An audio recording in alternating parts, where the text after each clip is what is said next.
My name is Lynn Turner. I'm a 43-year-old housewife. I live happily with my husband, Sam, and my son, Sean. I have a peaceful and happy family now, but there was a time when I was disillusioned with marriage and had a distrust of men. This was about a decade ago. I was married to a man named Harry. He was an elite businessman, graduated from a prestigious university and worked for a big corporation. I worked as an office clerk in the same company. I don't know how he noticed me, but after his persistent pursuit, we got married. Then I quit my job to become a full-time housewife. At first, it was a sweet and happy marriage, like something out of a dream. But it didn't last long. The discord between us stemmed from our inability to have children. Harry wanted a child of his own bloodline. My in-laws often pressured me for grandchildren, and gradually, I became fed up and started avoiding talks about children and in-laws. But of course, I wanted a child with the man I loved. With that resolve, I went to a nearby clinic. However, the doctor's words were unexpected. "There's nothing particularly wrong with your health, Mrs. Turner." Does that mean? Could you bring your husband next time? Cooperation between couples is essential for infertility treatment. With these advising words, I went home feeling uneasy and told Harry that we should visit the clinic together. But he lashed out, "What?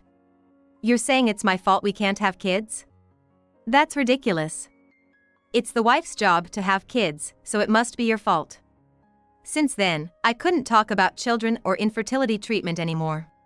Our time together as a couple decreased, and lately, I felt tense just being alone with Harry. It was almost a relief. One day, when I returned from shopping, I found divorce papers on the living room table. What? Next to it was a hastily written note. "I'm sick of you. Get out of my life." Such a simple farewell. In shock, I called Harry. "What's up? You have something to complain about?" "What's this?" "Of course, I have something to say. What is this all about?" "You can see it's a divorce paper, right? Just file it yourself. I'm not coming back home." "Huh? You didn't realize, but I have another girlfriend. Much younger and prettier than you. What a waste of time. I should have divorced you sooner." His blatant confession of infidelity and harsh words left me speechless. Without another word, Harry hung up, saying, "Goodbye. We probably won't meet again." I just collapsed right there.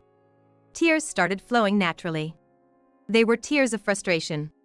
Slowly, I stood up and signed my part of the divorce papers. Then, a decade or so passed.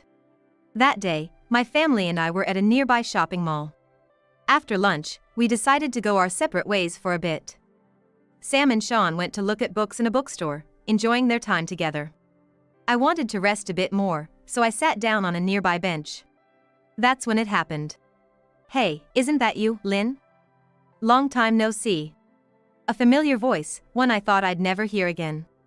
I tried to ignore it, but he grabbed my arm, saying, "Hey, ignoring me? You've got some nerve." I turned around. As I expected, it was my ex-husband, Harry. I involuntarily shrank back. I never expected to run into him here. Why would he bother talking to me now, after all this time?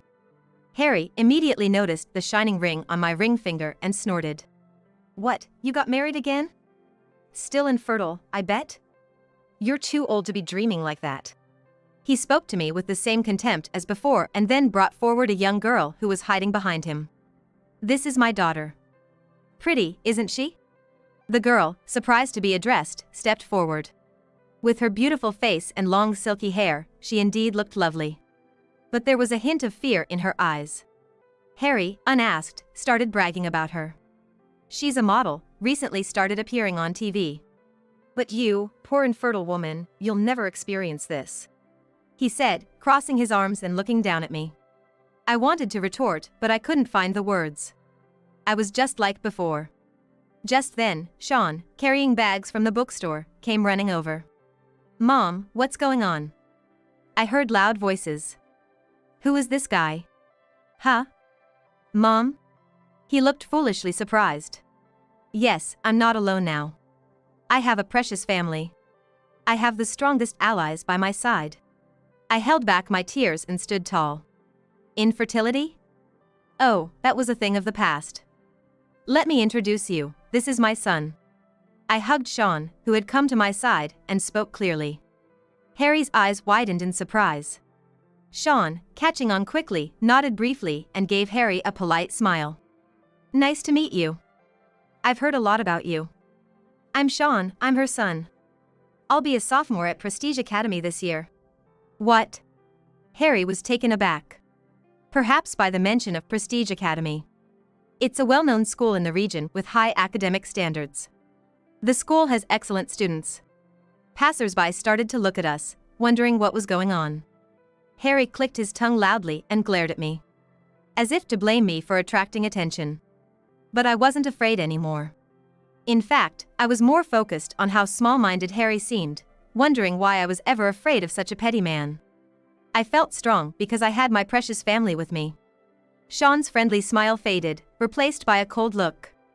I observed Harry with a newfound sense of calm. He had changed a lot in the years since I last saw him. The sharp, elite businessman's look had gone. His face was saggy, his beard unkempt, and his hair disheveled. He had gained weight and, unlike his past self who was particular about branded clothing, now wore non-branded, worn-out clothes and shoes. Knowing Harry as I did in the past, I must say that his current appearance was shabby. If I hadn't heard his voice and rude remarks, I might not have recognized him as Harry. He finally spoke, his voice trembling. You weren't infertile? I never said that. You just assumed it was my fault we couldn't have children, didn't you? What? You're saying it's my fault? I didn't say that either. You really don't get it, do you? You haven't changed at all. Since when did you start talking back to me like that? Just now. And we're strangers now, so it doesn't matter how I talk to you. Can you stop acting like we're still married and being so familiar? As I spoke back firmly, Harry looked genuinely shocked and froze. I, too, was surprised at how easily complaints about him flowed from me. My brain must be working overtime, venting all the frustration that had built up over the years. Sean, held close by me, also maintained a cold gaze towards Harry. In fact, both my husband and son knew about the mistreatment I endured from my ex-husband. I had told Sam before we got married, and I explained it to Sean when I told him about how my husband and I met. So, in Sean's eyes, Harry was the man who once made his mother suffer, and his sharp look was filled with evident animosity. Unable to withstand such a gaze, Harry snorted mockingly and blustered. Yeah, anyone can claim he's your son. He's probably adopted or something. Real children have blood ties. It's pathetic how you're bragging.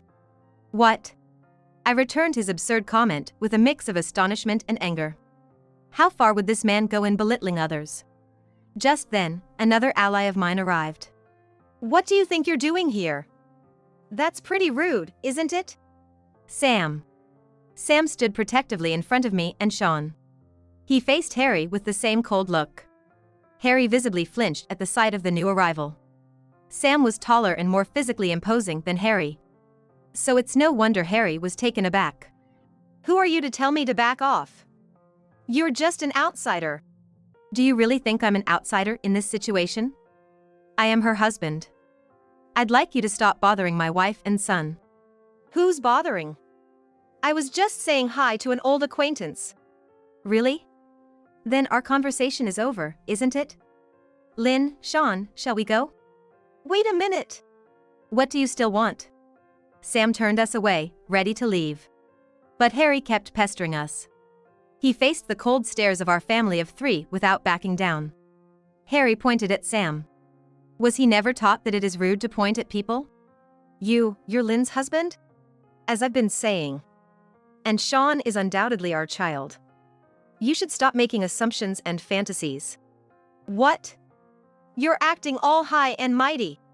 Your behavior, like just now, must have been what made Lynn suffer in the past. She asked you to go to the clinic for infertility treatment, but you just yelled at her. That's the lowest of the low. What? How do you know about that? Did Lynn tell you, snitching on me? Stop talking like that. I'm her partner and just listen to her. Besides, I was the doctor who examined her at that time. What? Harry was dumbfounded. As it turns out, Sam is a doctor. He was the first physician I consulted about infertility issues. After divorcing Harry, I left our house and started living alone, using my savings. It was during this time that I happened to meet Sam again. Since Harry had refused infertility treatment, I had stopped visiting the clinic, so Sam was initially worried about me. Back then, I had taken a bigger hit than I realized from Harry running off with another woman, and I couldn't bring myself to engage with men. But Sam faced me sincerely, listened to my story, comforted me, and even got angry on my behalf at Harry. Slowly, by his side, I began to heal my emotional wounds. However, I still wondered if the infertility was my fault. I could not shake the suspicion that there might have been some unseen problem. But Sam reassured me. I didn't want to marry you just because I wanted children. Of course, it would be great if we had them.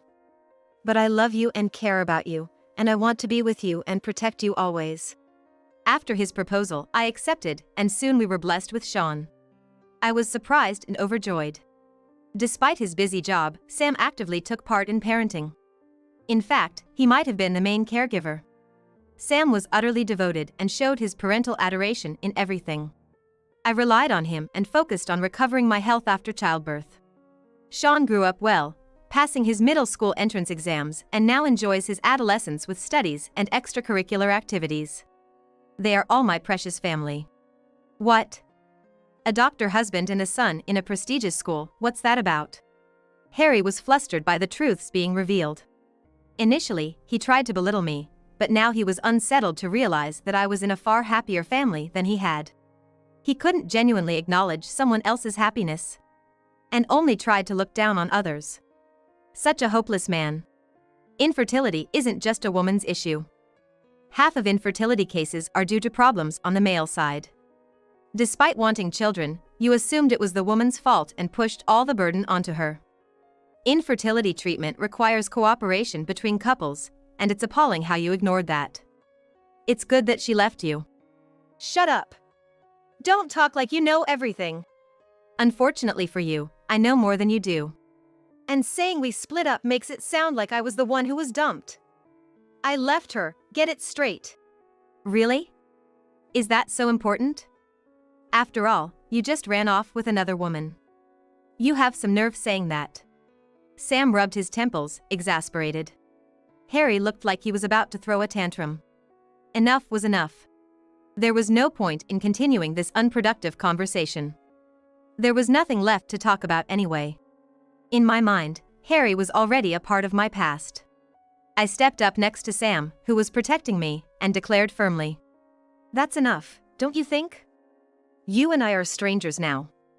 And just so you know, I could sue you for defamation for all the insults you've hurled at me. What? Sue me? Why? I only spoke the truth. The truth? Whether it's about infertility or our son, everything you've said is just your assumption. Do you think it's okay to hurt someone just because you believe it's the truth? Aren't you embarrassed to behave like that in front of your own child? What did you say? How dare you talk to me like that? That's why I'm asking you to stop pretending we're family. It's nothing but a nuisance. Can you please never speak to me again? What? Harry stepped forward, anger contorting his face. I braced myself, with Sam and Sean ready to shield me. Then, I noticed a security guard approaching us. Perhaps the crowd around us let him know about us. But it was Harry's daughter who stopped him. Dad, enough already. Let's go, Mom is waiting, he said, pulling his arm forcefully. Harry seemed reluctant, but he noticed the approaching guard. He turned to us and sniffed with all his might, humph, and left the place as if dragged by his daughter. His daughter glanced back at us and gave a small apologetic smile. She seemed quiet but strong-willed. Honestly, she didn't look much like Harry, but I refrained from mentioning it. And I'm sure Sam felt the same. After explaining the situation to the security guard who arrived, we decided to resume our shopping to change our mood. It was an unexpected reunion with my ex-husband. I did my best to butt out as annoying, and I knew that if I had said all that, even if he saw me, he wouldn't get involved. But Harry's obsession took a strange turn and began to spiral out of control. About 2 weeks after the incident at the mall, Sean came home from school with a strange look on his face and said, I need to talk to you. In the living room, over tea and snacks, I heard his story. Sean told me something I never expected. Today, I was ambushed at the school gate. Ambushed? By whom? That man, your ex-husband, was it Harry? He was waiting for me. What? I was shocked. Sean explained that just after parting with his friends at the school gate, Harry suddenly appeared from behind the school's fence and started talking to him. Indeed, Sean had mentioned his school name as part of his introduction, so it made sense that Harry knew which school he attended. However, the idea of him lying in wait like some kind of stalker chilled me. I was horrified by the sheer absurdity of Harry's actions. I'm sure Sean was even more shocked than I was. I moved to sit next to Sean, stroking his shoulder to comfort him, and urged him to continue his story. I was so startled, I just stopped. I should have ignored him. No, it's okay. It's shocking to have someone suddenly approach you like that. So, what did he say to you? He said that I am actually his son, and that my mom had been unfaithful with the doctor who is now my dad while she was married to him. What? What's that? What nonsense he's spouting. He had the nerve to insist all along that I was infertile. And then, once a child is born, he claims it's his son. Despite his own infidelity, he dares to accuse me of being unfaithful as well. I frowned. Sean hurriedly added. Of course, I knew it was all lies. He kept talking even when I ignored him, so in the end, I just ran away. That's all right. Thank you for telling me. I hugged Sean. He hesitantly wrapped his arms around my back. Burying his face in my chest, he said softly. I realized again how awful that man is. Lying in wait to feed me baseless lies. I'm glad you left him. If not, I wouldn't have been born. I guess that's the only thing to be thankful for. Sean, you're something else. I laughed at Sean's lighthearted comment and started to eat snacks, but inside, I was resolved. If it were just me, it might be different, but I won't tolerate Harry spewing abuse or trying to harm my husband and son. That very day, I contacted the school. I informed the teacher on the phone about the suspicious man lurking around and that my son was approached. The teacher was quick to act, and the school staff and security guards intensified their regular patrols. That evening, when Sam came home, I told him about Harry's contact with Sean. Sam was outraged. I can't believe he would do something like that. It's okay, I've already talked to the school. If Harry tries to get close to our family again, Sam and I agreed to report him to the police without hesitation. The sighting of the suspicious person was communicated throughout the school the next day. A few days later, after school, Harry was reported by a neighborhood family for lurking around the school. Harry's intimidating and violent behavior towards the police who responded only worsened his image, and I heard he was taken away in a patrol car for questioning. Receiving this news, I felt a wave of relief. At least for now, the danger to Sean should be over. I need to prepare for when this issue might come back to us. A few days later. As I was returning from shopping, I was abruptly stopped by a high-pitched voice calling, "Excuse me." I reflexively turned around to see an unfamiliar woman. With flashy makeup, loud clothing, and dramatically arched eyebrows, giving her a striking appearance. Who could she be? I had no idea and couldn't recall any acquaintances who matched her description. As I pondered this, she marched up to me. And burst out. You're the one! Harry's ex-wife! Look what you've done! Excuse me? And you are? I'm his current wife. It's your fault that Harry got arrested, isn't it? What are you going to do about it? She ranted at me, almost spitting with rage. Despite her fury, I remained calm. I was thinking how much bolder I've become over the past few weeks. If she found me here, does that mean she knows where I live? So, you're Harry's current wife. Were you the one he was with while still married to me, the one he left me for? Yes, that's right. You were quite the victim, weren't you? She surprisingly admitted it openly. Despite her initial outburst, she soon switched to a proud demeanor. Such a straightforward person. She then suddenly remembered her point. So, it's your fault that Harry was arrested, right? You should take responsibility. Why is it my fault? Harry and I are complete strangers now. Harry told me. It must have been your son who snitched on him. Now the whole neighborhood knows he's been arrested. Our daughter can't even go outside. Our daughter. The beautiful girl introduced at the mall. I decided to confront her about something crucial. Can I ask you something? What now? Is that girl really Harry's daughter? What? Of course not. She asserted this bluntly. And then sneered with a malicious smile. Back then, I was seeing about 3 guys at once, but there's no way that child could be his. Considering when I got pregnant, and, we've been doing it since then, but there's not even a hint of a child coming. He's probably one of those trendy infertile guys now. Trendy? I frowned at her way of speaking. There are people seriously struggling with infertility. Even so, I must say, I did give birth to a cute kid. That's all thanks to me. She was doing so well in her entertainment activities, but now this mess has ruined it. Then why did you run away with him? I asked, holding back my anger. She snorted in response. Back then, he was an elite working for a big corporation, right? He promised me a life without hardships if I was with him, so I thought it was time to settle down. But then he just quit his job out of the blue. I couldn't believe it. I listened to her indignation calmly. Harry was indeed working for a large corporation with a decent salary at the time. But on the same day he left the divorce papers and disappeared, he had suddenly resigned from his job. I knew this because a friend who worked at the same company had told me everything right after our divorce. Harry had left without any handover, citing personal reasons, and his abrupt departure had caused some chaos in his department. When my friend, who knew about Harry running off with his mistress, informed the company, the rumors spread quickly, making it difficult for Harry to work in the same industry again. I got him good, my friend had boasted, and I remember smiling wryly at her words. But I had no intention of explaining all this to his current wife. Did you ask him why he quit his job just like that? I have no idea. Something about focusing on child-rearing and spending more time together. But what's the point in being with someone who has no money and can't even hold a steady job? He's just like a NEET. She spat out these words. I recalled Harry's appearance when we met at the mall. It seems their marriage is in a terrible state. Excuse me, but you don't argue like that in front of your daughter, do you? What? That's none of your business. He's always indecisive about whose side he's on, which is so irritating. He should be on my side since I'm the one who gave birth to her. That's terrible, I said, remembering the uneasy eyes of Harry's daughter at the mall and feeling a pang of sympathy for her. Isn't that an awful thing to say? Your marital issues shouldn't involve your child.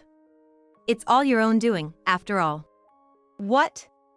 Who do you think you are? This is also your fault, you know. At my words, she lost her temper and lunged at me. That's when my savior appeared. Mom. Mom. Hey, what are you doing? Get away from my mom. Sean. It was Sean and Harry's daughter who had rushed over. Sean pulled Harry's wife away from me and shielded me with his back.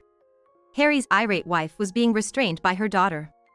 Mom, are you okay? Sean, thank you. But why are you here with her? I saw her wandering around here and approached her. Then she said her mom might have gone to complain to you, so we were searching together. That's when we heard the arguing. I see. I looked over Sean's shoulder at the mother and daughter in front of us. They were arguing fiercely.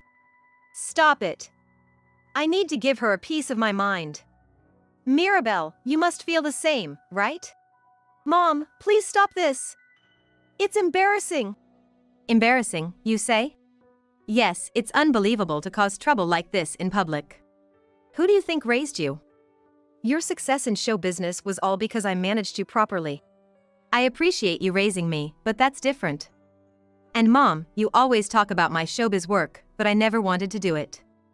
I had to because you and Dad were so unreliable, just to make ends meet. What did you say? As she lunged at her daughter, Sean, and I rushed to hold her back. The daughter stared hard at her mother. I hate you, Mom! She shouted and covered her face with her hands. Her loud cry left Harry's wife stunned and crumbling. Eventually, neighbors called the police, and a patrol car arrived. We were asked about the incident. In the end, we received an apology from Mirabelle, but it felt pointless as she had done nothing wrong. After receiving my call, Sam left work and hugged Sean and me. I'm glad nothing happened. I can't bear to think if something did. His words brought relief, and I felt my tension ease. After that, Harry kept trying to ambush Sean, but was reported every time and never met Sean again. Harry and his wife's arguments grew worse, and I heard they divorced not long after the incident. I didn't care about them, but I was concerned about Mirabelle. She was taken in by distant relatives. The couple who couldn't have children treated Mirabelle as if she were their own daughter, but she felt it was too much to impose on them for too long, so she decided to aim for enrollment in a boarding high school. This was information from Sean. Since then, he's been in touch with Mirabelle. And they even plan online study sessions now. Apparently, she couldn't attend school properly because her parents forced her to prioritize her entertainment career. Such irresponsible parents. We decided to move, considering the risk of them knowing our address. Sam thought it was dangerous. Mom, Dad, can I write a letter to Mirabelle once we settle in the new house? That should be fine, Sean. Our address shouldn't leak from her. Shall we go buy some letter sets together sometime? Sean smiled happily. Children are innocent. I renewed my determination to protect the peaceful everyday life where my family can laugh and enjoy together.